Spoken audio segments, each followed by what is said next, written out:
Kepala Kepolisian Daerah Gorontalo Irjen Pol Helmi Santika SHSIKMSI, dengan didampingi Ketua Bayangkari Daerah Gorontalo. Pejabat utama melakukan kunjungan kerja sekaligus memberikan arahan terhadap personel Polresta Gorontalo Kota.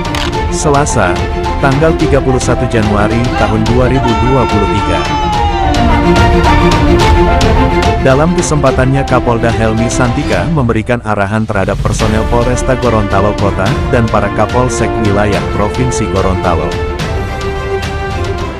Nah, untuk itu